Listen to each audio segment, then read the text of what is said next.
welcome to Versus. Viewers, we are shocked today because the VIP super brat is out from the observation home. The High Court has said that it's unfortunate, however, he also suffered trauma. And all this is happening at the back of what we remember was mowing down two people in the middle of the night. The Pune Porsche case, extremely critical, and we're going to go to the breaking news that's coming in on the case. And breaking news that's coming in, Chief Minister Eknath Shinde gave rupees 10 lakhs each to the families of the deceased in the Pune hit and run case, assured the families he will take action even if they have got bail in the case.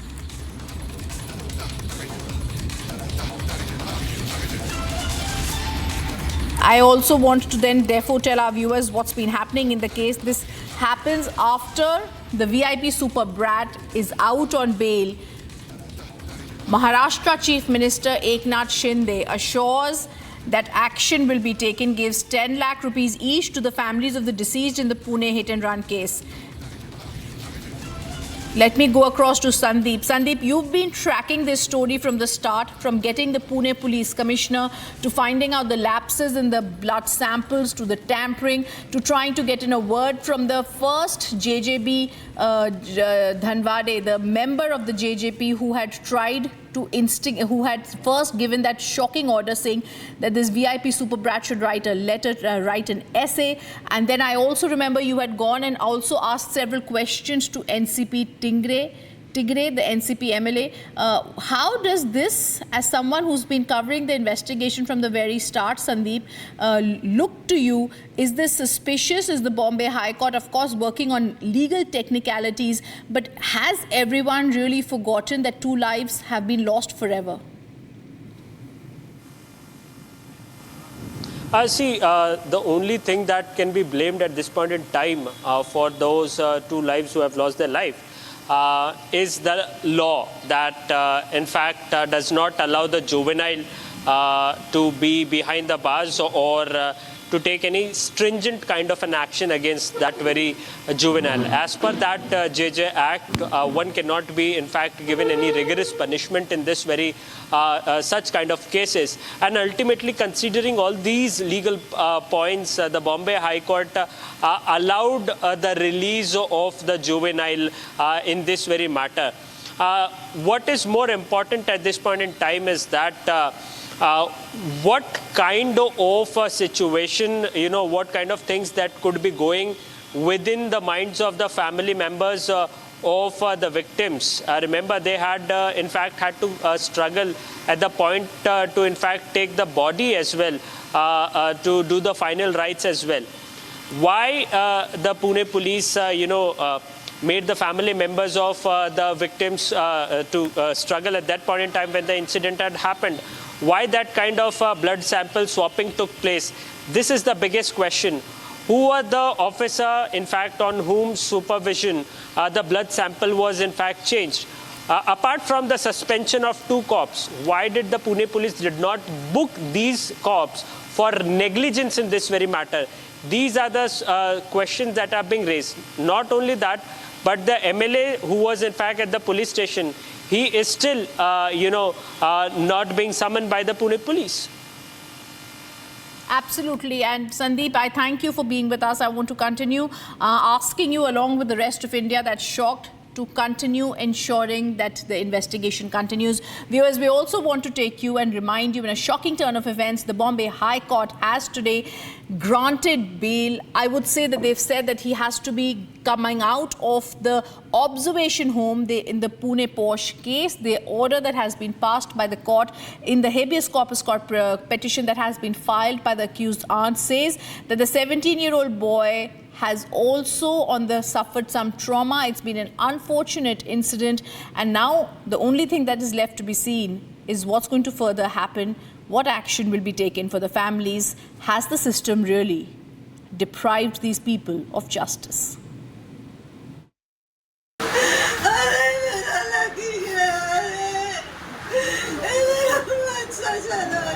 Wailing sobs of the deceased's family. Gut-wrenching scene.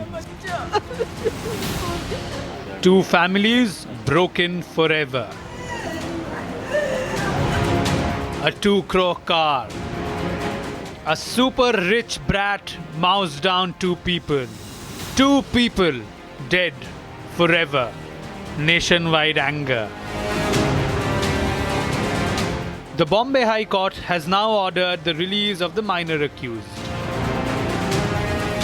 Today we challenge the 3 remands of the Juvenile Justice Board before the High Court. The writ of habeas corpus was filed by the paternal aunt of the child in conflict in law. Section 12 of the particular act was the backbone of the writ, and we argued that be it a bailable offence or a non-bailable offence, the code of CRPC, the Criminal Procedure Code, does not apply to a child in conflict in law. And that's why we released for his immediate release. And today the Honorable High Court has directed for the release.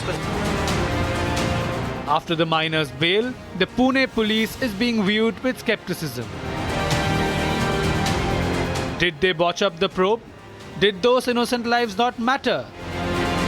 Sunil Tingre को लेकर के सवाल उठाए जा रहे हैं, उसको लेकर के क्या कुछ कहेंगे? सुनील टिंगरे पुलिस स्टेशन में मौजूद थे. There are allegations of highest level of a murder cover-up attempted through brazen political intervention at the highest level. Questions have emerged on the NCP link to the case, with Ajit Pawar confessing on May 29th that he spoke to the Pune CP on the Pune murder probe. This as questions were asked on the link of NCP MLA Sunil Tingre's involvement in the Pune Porsche murder case. Confessions have come in from Pune's police commissioner. How many phone calls were exchanged between you and Mr. Ajit Pawar? None on that day. Subsequently, we have been briefing since he's the guardian minister, he has been taking review. So were there over 30 to 40 phone calls between you and Mr. Ajit Pawar? No, Arnab, no. Were there 10 phone calls? No. Why would there be so many phone calls between you and Mr. Ajit Pawar when it is a proven fact that Mr. Tingre was trying to interfere in this case? Maharashtra Chief Minister Eknath Shinde met the family members of the victims and announced 10 lakh rupees as aid. All of this comes after the teen's father, Vishal Agarwal, was granted bail by the Pune Sessions Court. Big questions loom large. Was the system bribed by the accused's father? Was money paid to the authorities? On whose instructions were blood samples tampered with? As Republic digs deeper, more and more questions continue to emerge.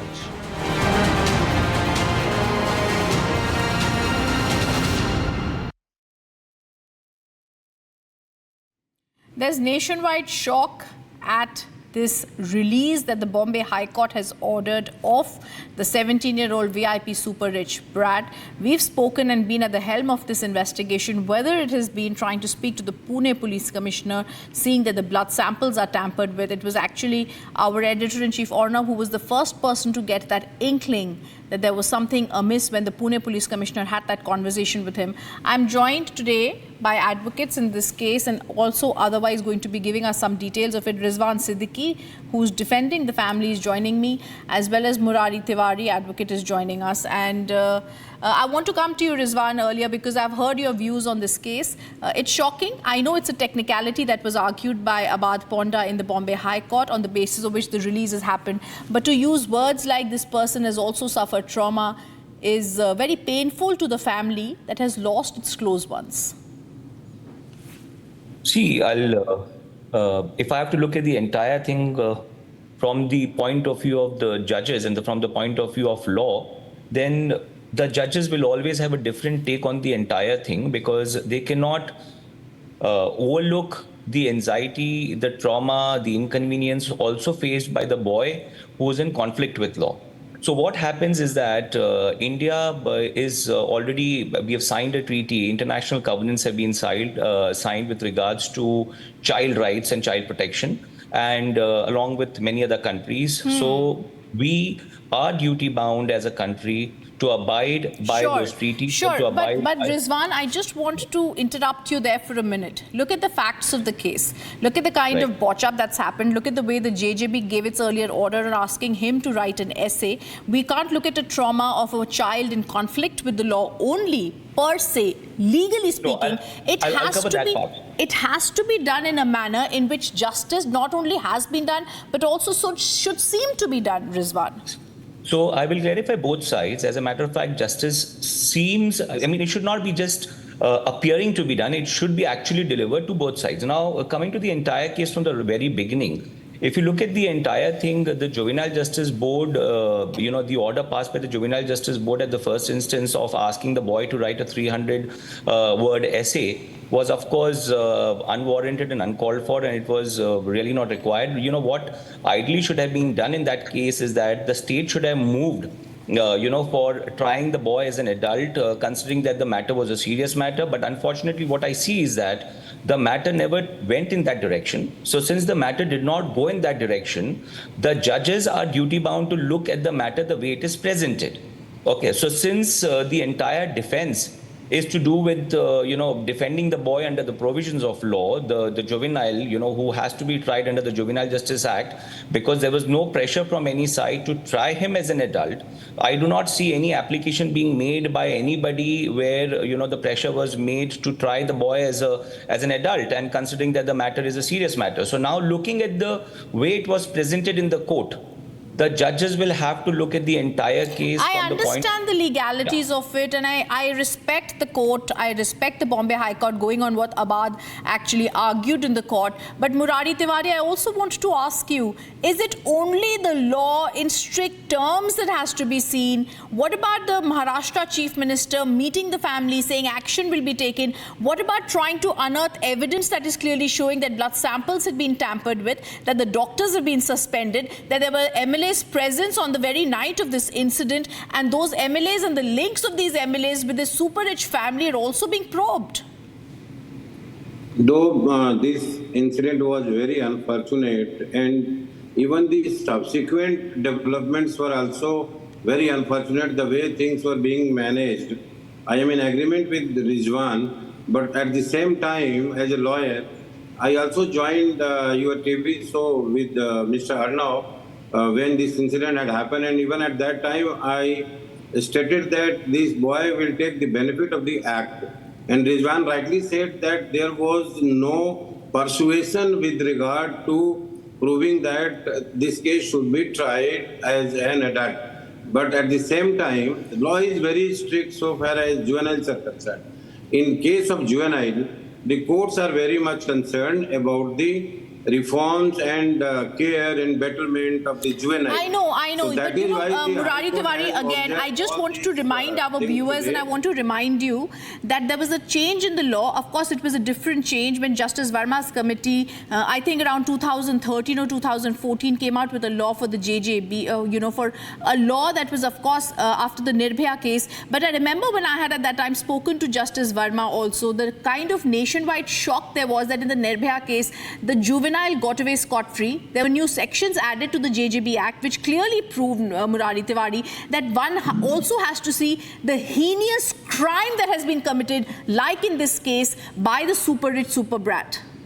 That's true. I must say with you, when the age limit was 16 years, even at that time, a lot of crimes were being committed. But when the government increased up to 18 years, juvenile's age, so we were taking it otherwise, and we were feeling it, we were experiencing it in the courts, that a person of almost 18 years, he can do anything. And even most of the gangsters, they used to, engage them to commit some big crime. So these are the things which are required to be reformed.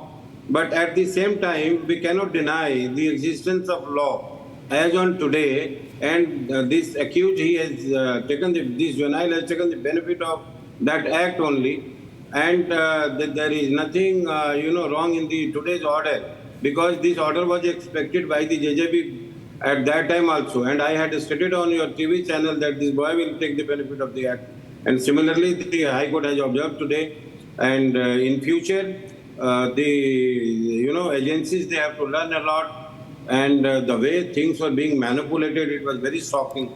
I really experienced very, bad that how the things are being managed in a small case. You see the entire family involved. Is feeling bad enough? And I know Rizwan Siddiqui has also spoken to the family, possibly represented the family, knows the inside details in the case, Rizwan. But I also want to get in a word now with Ashwini Dubey. Ashwini, we're seeing a shocking turn of events when the Bombay High Court has ordered the release of the 17-year-old super rich brat. And I'm not only talking about the legalities. I very well understand that they can say that this was bail not granted. I heard what Abad had argued in the case. In fact, I also tried to reach out to Abad Ponda to reply on this or to come on the show. But I want to ask you a simple question, Ashwini. Does this seem to you that justice has been done? Or does this seem to you like a system that's gone haywire? Rhythm, it is a case where the legal system is abused and misused with money, power, and political influence. Yes. Right. Initially, Rhythm, remember, the samples were changed. Negligence, multiple negligence. Negligence by showroom owner for delivering vehicle without number, contrary to the Motor Vehicle Act and various precedents and rulings. Negligence by the father for allowing minor to drive vehicle. Negligence by bar owner for serving liquor to a minor less than 21 years. Negligence by bar owner for letting them go permitting without any driver despite they were heavily drunk. No CCTV capture by traffic police that a car flying at a 200 km/h. Negligence by traffic police for not being on road to track the accidents speeding vehicle. This is more than the permitted level. Negligence by IO for putting a rash negligent driving as the first instance, later converting it to a 304. Not appreciation of gravity of offense by the judge itself, the trial judge. Then not putting the facts properly by government lawyer before the juvenile justice court. Else bail at the first instance would not have been granted. I admit, I do agree with my respected senior Mr. Murari Tiwari that yes, the bail is a rule. But there are the cases where a clear example how the machinery has been used, misused and abused by money, power and political influence. Yes. By changing the samples. It is a case where a clear example should have been given. I remember I was on many TV channels. Those we were discussing and saying that the need of the hour is to change the law. Need of the hour to fix the accountability at the first step itself. By this order, I do respect, but somehow those pravachans which we have done earlier, those the number of things, principles which we have discussed have somehow shackled. Why, Rhythm? The need is to have a clear, stricter punishment in these kind of cases.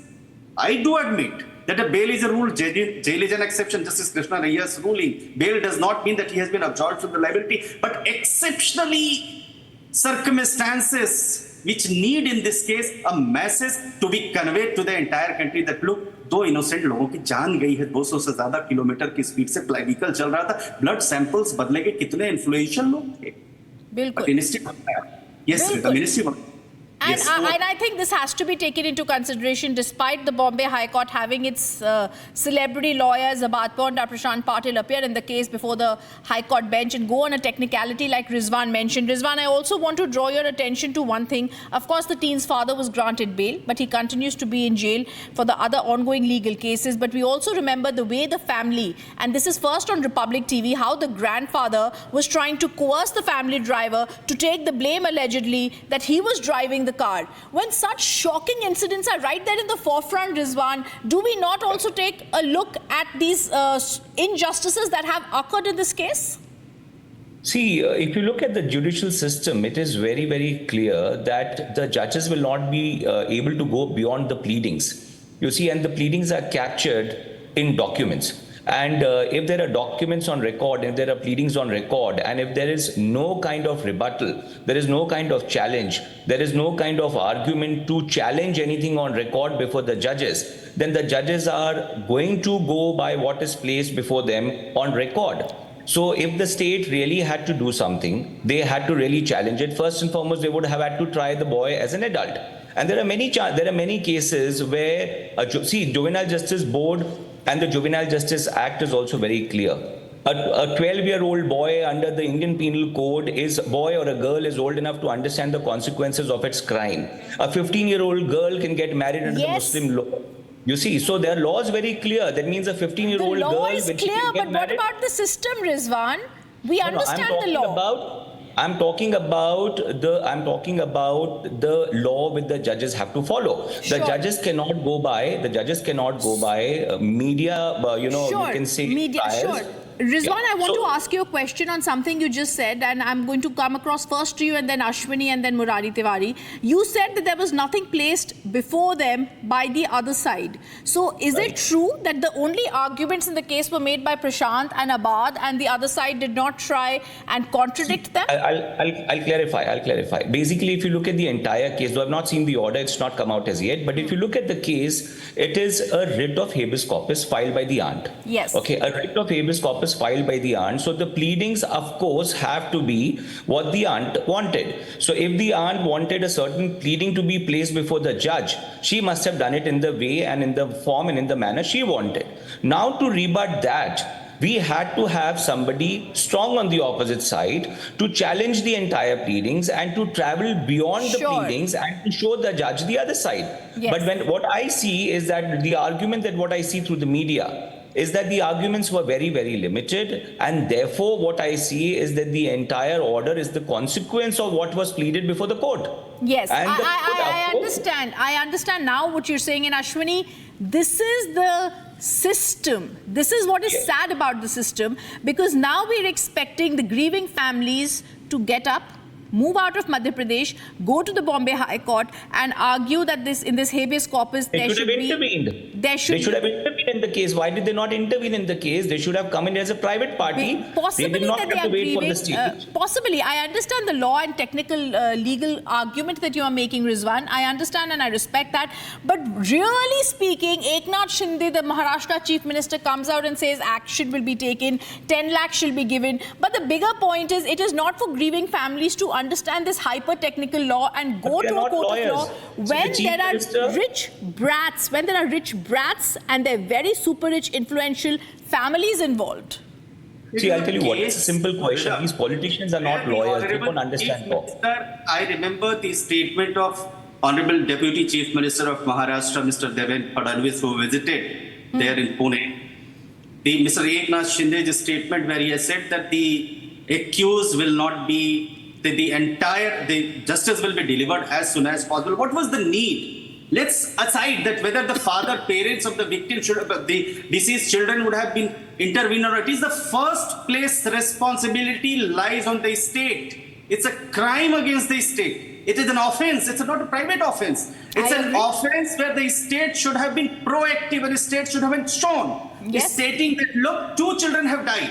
2 students in a speeding vehicle have died. And it is a case where the MLA's role has been seen. And the Chief Minister's statement should have been taken into consideration and have been said firmly, strongly, in a clear manner by the state government, state lawyer, because who represent in High Court or the district courts to the police? It is the lawyers, the panel lawyers, either the prosecution officer or the panel lawyers or sometimes the additional solicitor general. Yes, I agree. And I also think that the Chief Public Prosecutor in the Bombay High Court, Hiten and others, should possibly take note of this, possibly speak to the families, ensure that some sort of justice is done in the case, because this is not only shocking us, but I can once again see a nationwide outrage being caused after the Pune super brat is now released from the observation home. I want to thank Rizwan, Murari Tiwari, as well as Ashwini Dubey for joining us on this. And I want to ensure that the investigation will continue,